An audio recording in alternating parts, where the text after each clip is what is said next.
The argument concerning water fluoridation has entered the political arena. However, it has not addressed worker safety concerns. Here's Gabe with a little bit more. Thank you, Amanda.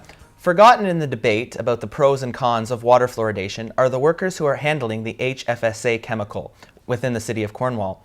I'm with President of CUPE Local 3251, Alan Armstrong. So thank you for joining me today. Sure. Right. So maybe let's start at the very beginning. Right now, fluoride is not being put in the water. Let's talk about why and the events leading up to it. Apparently there's been some equipment breakdown, and due to a health and safety issue, they had to shut the process down. And shortly after, I believe management had made a report to City Council asking them what to do next. Basically, they gave a full detailed report on the costs involved and what happened, and other details by a third-party consultant. A report was provided to council, and they're looking for, I guess, now for direction to upgrade the plant to ensure that their safety measures are in place for the workers. So as of now, there is no fluoridation added to the water, but the fluoride that is existing there right now is going to have to be removed. It can no longer be used in the process anymore. All right, and let's talk about that chemical, HFSA. Right. In the debates, again, pros and cons of whether to put fluoride in the water, but we haven't really concentrated on what we're actually putting in the water, that basic chemical, HFSA. Maybe you could explain what it is and where it comes from. Hydrofluorosilicic acid is a byproduct of the fertilization process, of manufacturing fertilizer, I'm sorry. And it's a very corrosive material. It's not compatible with very many materials, such as ceramics, metals, glass. It'll leak through all this, leak through concrete. And it requires very special handling in order to put it through the process. It is used by manufacturers and as a wood preservative in some instances, and it can also be used in water supplies as a fluoride. It's a very cheap source of fluoridation.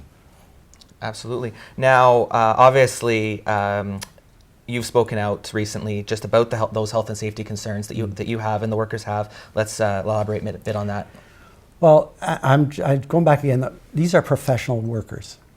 These guys are licensed, and from what I understand, every one of them have achieved the highest level of licensing that you can get.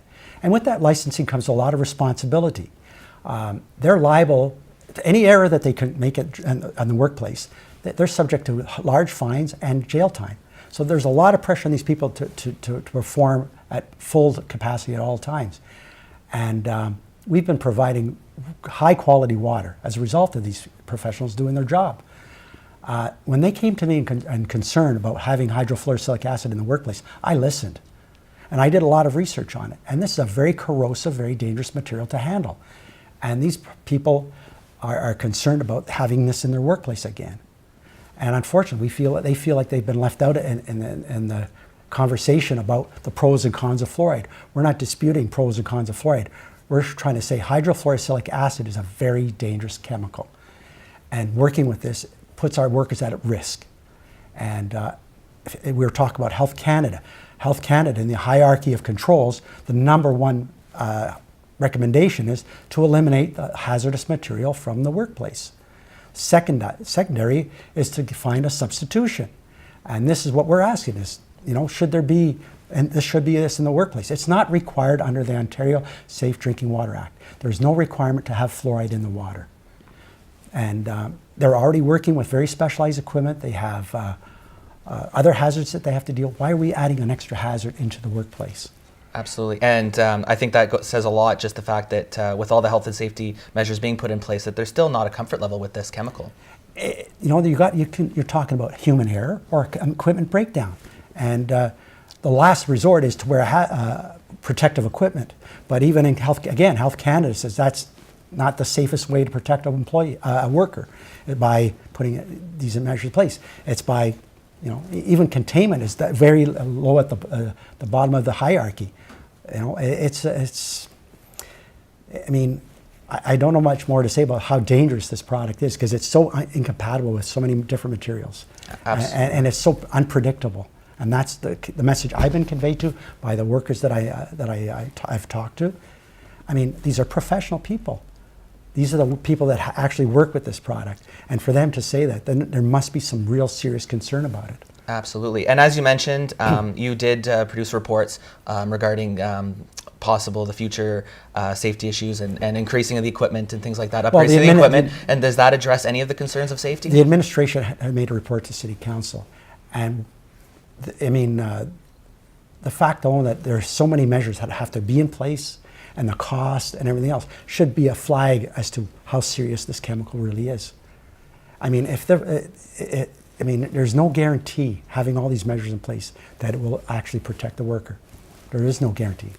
I mean, if you look at the manufacturer's safety data sheet, they have a disclaimer basically saying, hey, once you got our product, anything happens, it's your problem, not ours.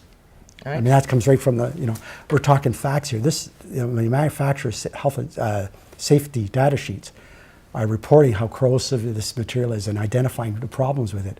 That's fact. That's not studies. This is fact. So basically, Alan, to sum up everything, what are you hoping to see for the future? We're hoping that this product does not return into our workplace. And as you know, so not putting an extra burden on our workers. I mean, these are very good, hardworking individuals, very professional at what they're working, what they produce. The safest drinking water in Ontario. We produce some of the highest quality, and now to be faced with another hazard, I mean, it doesn't seem, Absolutely, and obviously workplace safety is the most important thing. We need to make sure that our workers are safe, kept safe. So I want to thank you for joining me and sharing this side of the story of the fluoride debate. Thank you very much for having me here. For Local Matters, I'm Gabriel Riviere-Reed.